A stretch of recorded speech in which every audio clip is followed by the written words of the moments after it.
Simply put, um, urban land housing is simple economics. The more people want homes or houses, um, the higher the price for it will be, because the market is obviously bigger. And another thing is about security in areas. Let's not pretend like communities' security is not classified with the poor, the middle class, and the rich, maybe the super rich. It is. The amount of patrolling, the amount of theft is less in some areas than it is in others, and that obviously also puts up the high price for housing. If you start a family or you have your family, you want your family to be safe. You don't want to worry that someone might come in and break in, or someone might take your stuff or hurt your children. No. And it's the same thing with private schools. Why do people take their kids to private schools? Because they feel like the public education is less motivated than the private ones, because they're basically on contract, right? They're not civil servants. But of course the same rules apply. And no, I'm not throwing shade at the education system. But today marked the day that the world received the news that Fidel Castro had passed away. And he passed away yesterday on Friday, but the news only hit everybody today.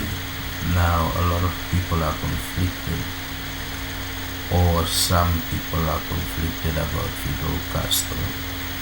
But like the line that I heard in a movie once, it's war, and in war people die.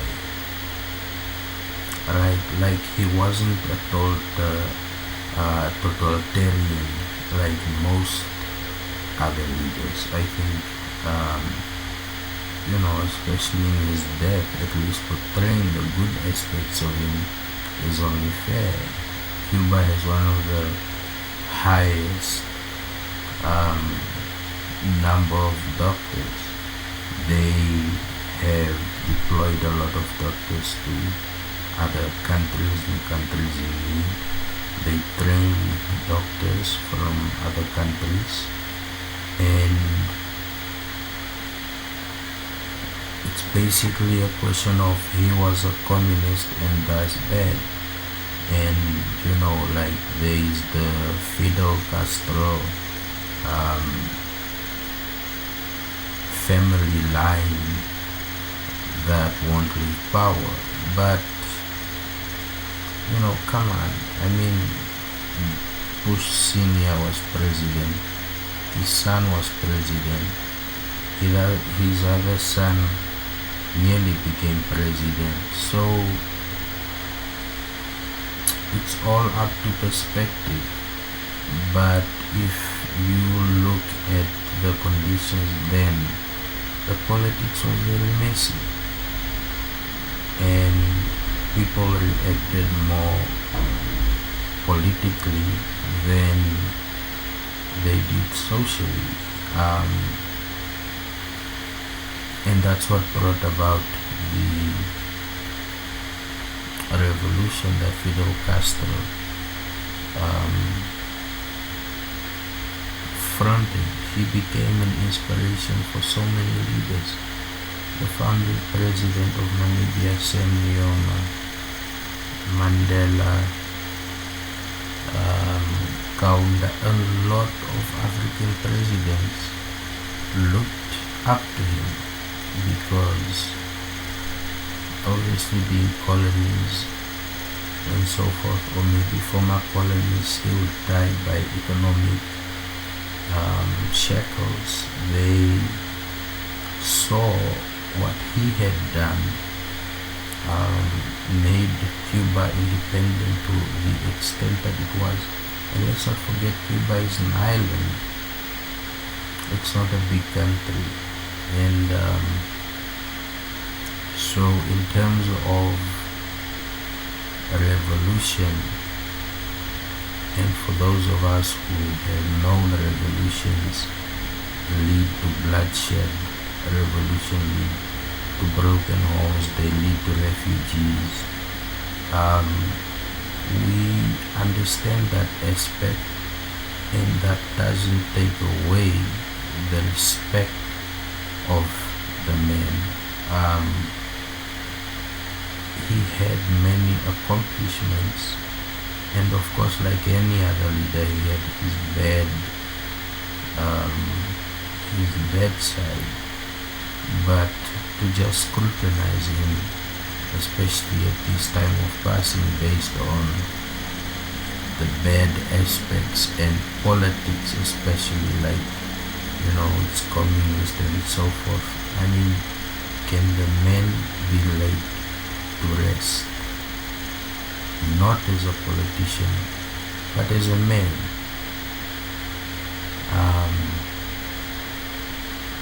Obviously, some people don't understand this. There's been a lot of propaganda propagating the badness of Fidel Castro and so forth. But there were practical elements that proved it wrong. And, for the man who survived 600 assassination attempts, and who was basically a very charismatic speaker,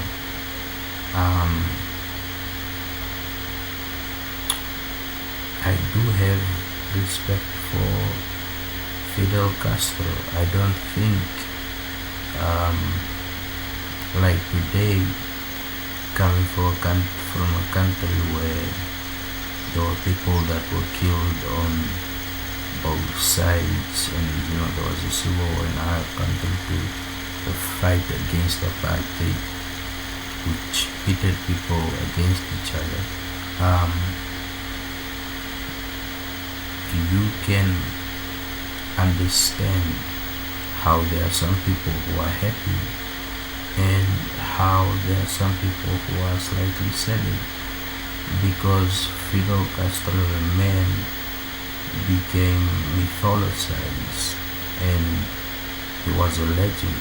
A lot of young African politicians aspired to some of his ideologies. Having free primary, secondary, and tertiary education in his country, that is a milestone. So, we all speak of dinosaurs that should rest when their time comes, and leave the future to some of the new ones. But in this case, the internal politics is not completely portrayed to people.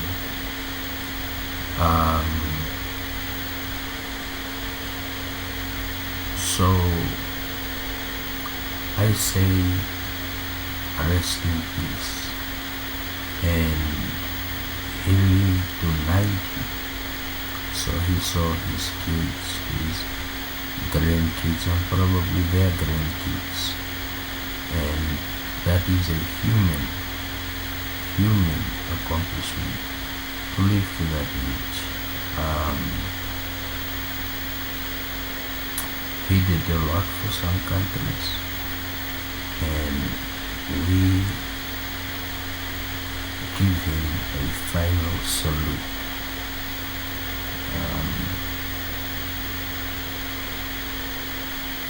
as